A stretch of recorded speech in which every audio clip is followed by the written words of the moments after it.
le sélectionneur, il est automatiquement responsable de ce qui se passe. Non, mais il y a pas de Pourquoi? problème. Parce que regarde, mais il a un matériel quand même que peu d'autres ont. Non, mais attends, Oui, franchement, il a un matériel. Il a formé cette équipe après la Coupe du Monde. On a vu où était l'Espagne avec Luis Enrique. Il ne faut pas avoir peur des mots. Elle avançait pas.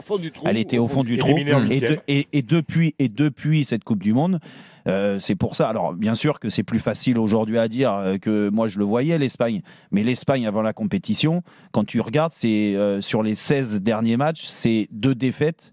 Et surtout, une défaite contre la Colombie, la Colombie est en finale de la Copa América. Ouais. Et l'Espagne en face, c'était pas l'Espagne d'aujourd'hui. Et l'Espagne, avec cette équipe-là, il l'a formée, en fait.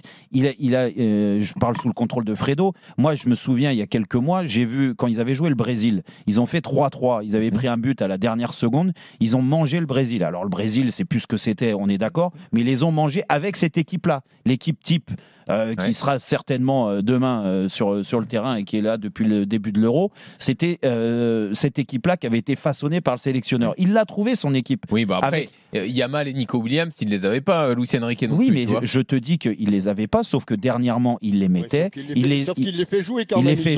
Il les fait jouer, ils ont appris. Non, mais ça, bien sûr. Et bien sûr qu'un gamin... Et c'est sûr qu'un gamin de 16 ans, la progression, elle peut être fulgurante parce qu'il a 16 ans et en effet, il apprend vite, il apprend très vite. Ce gamin-là. De l'autre côté, Nico Williams est un peu plus âgé, donc à 20 ans, tu vois, trucs. Mais quand même, il a pris de l'expérience. Quand tu vois l'équilibre de cette équipe, moi, je mets juste un bémol sur Morata parce que je suis pas fan de ce joueur-là, mais sinon...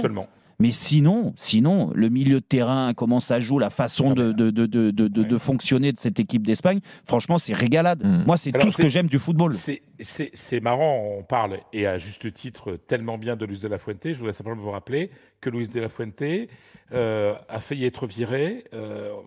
Il y avait un ultimatum. S'il ne remportait pas la Ligue des Nations, qu'il a finalement remporté, il était viré.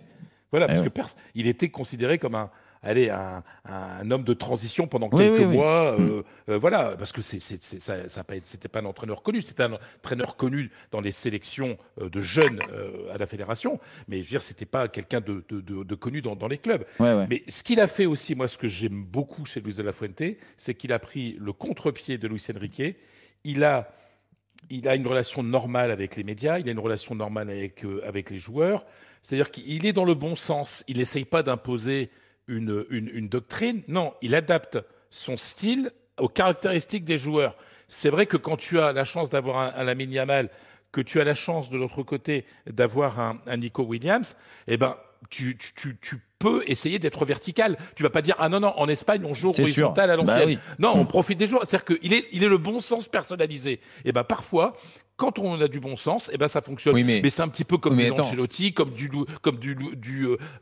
Vicente Del Bosque. Mais attends, ce que tu dis, Fred, c'est que si Luis Enrique avait eu Nico Williams et Lamine Yamal, il les aurait pas fait jouer parce que ça rentrait pas dans son plan de jeu. Mais pas comme ça peut-être. Non, parce que la preuve que non, Fredo, et je donne la parole à Jean-Michel et Eric, mais juste le constat, par exemple, sur Ruiz. Au milieu de terrain. Fabien Ruiz. Mais Fabien Ruiz au milieu de terrain, c'est le jour et la nuit avec le PSG. Et au PSG, il a Luis Enrique, qui, à mon avis, le bride dans beaucoup de choses en lui disant pas de déchets, ne prends pas de risques, ne perds pas le ballon. Donc le mec, il déjoue, il joue à 2 à l'heure et il joue souvent en arrière. Alors que là, en Espagne, il a totale liberté. Il fait jouer les autres, il met des frappes, il marque des buts. Et franchement, c'est rien qu'à travers le positionnement et la confiance qu'il lui donne. Tu sens que le sélectionneur, il a quand même une grande responsabilité.